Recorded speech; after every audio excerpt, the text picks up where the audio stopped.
ಮತ್ತೆ ಆಪರೇಷನ್ ಕಮಲ ಸ್ಟಾರ್ಟ್ ಆಯ್ತಾ?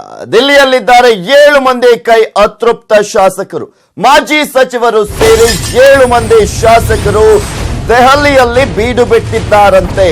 ಮತ್ತೆ ಆಪರೇಷನ್ ಕಮಲ ಈ ಮೂಲಕ ಸ್ಟಾರ್ಟ್ ಆಗಿದೆಯಾ? ದಿಲ್ಲಿಯಲ್ಲಿದ್ದಾರೆ 7 ಮಂದಿ ಕೈ ಅತೃಪ್ತ ಶಾಸಕರು, ಮಾಜಿ ಸಚಿವರು ಸೇರಿದಂತೆ 7 ಮಂದಿ ಶಾಸಕರು ದೆಹಲಿಯಲ್ಲಿ ಬೀಡು ಬಿಟ್ಟಿರುವಂತದ್ದು. ಎಲ್ಲೋ ಒಂದ್ ಕಡೆ ಆಪರೇಷನ್ ಕಮಲಕ್ಕೆ ಇವರೆಲ್ಲರೂ ಕೂಡ ಸಜ್ಜಾಗಿದ್ದಾರೆ.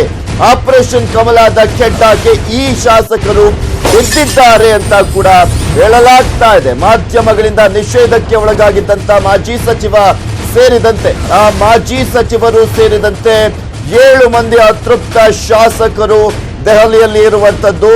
ಶಾಸಕ ನಾಗೇಂದ್ರ ಕೂಡ ದಿಲ್ಲಿಯಲ್ಲೇ ಬೀಡು ಬಿಟ್ಟಿದ್ದಾರೆ ಅಂತ ಹೇಳಲಾಗ್ತಾ ಇದೆ. ಇಲ್ಲಿ ಪ್ರಮುಖವಾಗಿ ನೋಡ್ತಾ ಇದ್ದೀವಿ, ಈ ಬಾರಿ ದೆಹಲಿಯಲ್ಲೇ ಆಪರೇಷನ್ ಕಮಲ ನಡೆಯಲಿದೆ ಅಂತ ಹೇಳಲಾಗ್ತಾ ಇರುವಂತದ್ದು. ಖಾಸಗಿ ಹೋಟೆಲ್ನಲ್ಲಿ ಸೈಲೆಂಟ್ ಆಗಿ BSY ಅವರನ್ನ ಭೇಟಿಯಾಗೋದಕ್ಕೆ ಮುಹೂರ್ತ ಫಿಕ್ಸ್ ಆಗಿದೆ ಅಂತ ಹೇಳಲಾಗ್ತಾ ಇದೆ.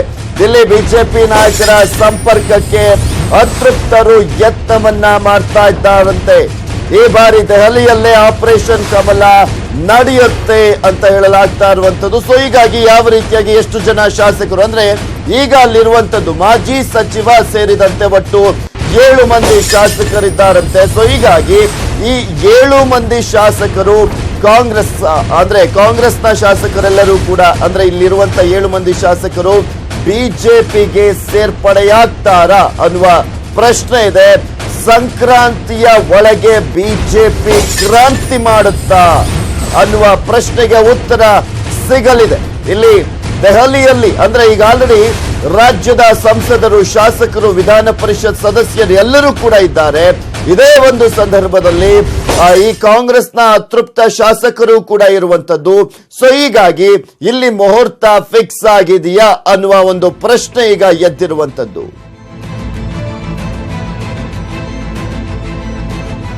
ಇನ್ನು ಈ ಕುರಿತಂತೆ ಹೆಚ್ಚಿನ ಡೀಟೇಲ್ಸ್ ಅನ್ನ ನೀಡ್ತಾರೆ ನಮ್ಮ ಪ್ರತಿನಿಧಿ ಧರಣೀಶ್.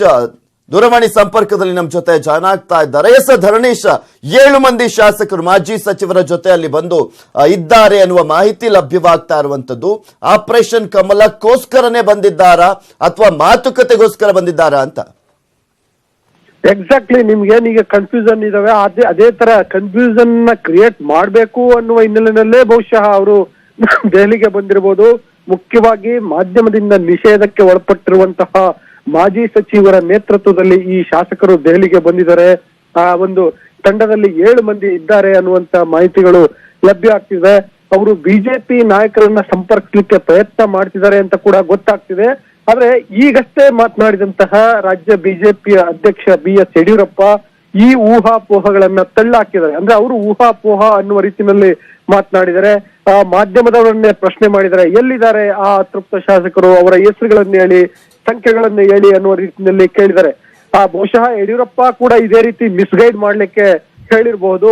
ಆದ್ರೆ ಇವತ್ತು ನಮಗೆ ಬರ್ತಿರುವಂತ ಮಾಹಿತಿಗಳ ಪ್ರಕಾರ ಅತೃಪ್ತ ಕಾಂಗ್ರೆಸ್ ಶಾಸಕರು 7 ಮಂದಿ ರಾಜ್ಯ ಬಿಜೆಪಿ ನಾಯಕರ ಸಂಪರ್ಕಕ್ಕೆ ಮತ್ತು ಬಿಜೆಪಿಯ ಹೈಕಮಾಂಡ್ ನಾಯಕರ ಸಂಪರ್ಕಕ್ಕೆ ನಿರಂತರವಾಗಿ ಪ್ರಯತ್ನವನ್ನ ಪಡ್ತಿದ್ದಾರೆ. ಮೊದಲಿಗೆ ರಾಜ್ಯ ಬಿಜೆಪಿ ಅಧ್ಯಕ್ಷ BS ಯಡಿಯೂರಪ್ಪ ಅವರನ್ನ ಭೇಟಿ ಮಾಡ್ತಾರೆ. ಅವ್ರ ಜೊತೆ ಒಂದು ಪೂರ್ವಭಾವಿ ಸಮಾಲೋಚನೆಯನ್ನ ನಡೆಸ್ತಾರೆ. ಸಾಧಕ ಬಾಧಕಗಳ ಬಗ್ಗೆ ಚರ್ಚೆಯನ್ನ ಮಾಡ್ತಾರೆ. ಯಾಕೆಂದ್ರೆ ಎಷ್ಟು ಮಂದಿ ಬರ್ತಾರೆ, ಯಾರ್ಯಾರ ಪರಿಸ್ಥಿತಿ ಹೇಗಿದೆ, ಮತ್ತೆ ಮುಂದಿನ ಹಂತದಲ್ಲಿ ಈಗ ಒಂದು ಕಂತಿನಲ್ಲಿ ಒಂದಷ್ಟು ಮಂದಿ, ಫಾರ್ ಎಕ್ಸಾಂಪಲ್ 7 ಮಂದಿ, 5 ಮಂದಿ, 8 ಮಂದಿ ಹೀಗೆ ಬಂದ್ರೆ ಮುಂದಿನ ಕಂತಲ್ಲಿ ಇನ್ನೆಷ್ಟು ಮಂದಿಯನ್ನ ಬರ್ಲಿಕ್ಕೆ ಸಾಧ್ಯ, ಒಟ್ಟು ಸರ್ಕಾರ ಬಿಡಿಸ್ಲಿಕ್ಕೆ ಮತ್ತು ಹೊಸ ಸರ್ಕಾರವನ್ನ ರಚಿಸ್ಲಿಕ್ಕೆ ಎಷ್ಟು ಶಾಸಕರ ಅಗತ್ಯ ಇದೆ, ಅಷ್ಟು ಶಾಸಕರನ್ನ ಹೊಂದಿಸುವ ಸಾಧ್ಯತೆಗಳ ಬಗ್ಗೆ ಚರ್ಚೆ ಮಾಡ್ತಾರೆ. ನಂತರದಲ್ಲಿ ಅವರು ಹೈಕಮಾಂಡ್ ನಾಯಕರ ಭೇಟಿಗೆ ತೆರಳ್ತಾರೆ ಅಂತೇಳಿ ಹೇಳಲಾಗ್ತಿದೆ. ಅಂದ್ರೆ ಈ ಪೂರ್ವಭಾವಿ ಸಭೆ ಅಥವಾ ಈ ಮಾತುಕತೆ ಫಲಪ್ರದ ಆದ್ರೆ ನಂತರದಲ್ಲಿ ಅವರು ಬಿಜೆಪಿ ಹೈಕಮಾಂಡ್ ನಾಯಕರ ಜೊತೆಗೆ ಮಾತುಕತೆಗೆ ತೆರಳ್ತಾರೆ. ಮತ್ತೆ ಆಗಷ್ಟೇ ಬಿಜೆಪಿಯ ಹೈಕಮಾಂಡ್ ನಾಯಕರು ಮಾತುಕತೆಗೆ ಇವರನ್ನ ಆಹ್ವಾನಿಸುತ್ತೆ ಅಂತ ಹೇಳಲಾಗ್ತಿದೆ. Prithviraj. Okay, thank you Dharanesh ನಿಮ್ಮೆಲ್ಲ ಡೀಟೇಲ್ಸ್ಗಾಗಿ.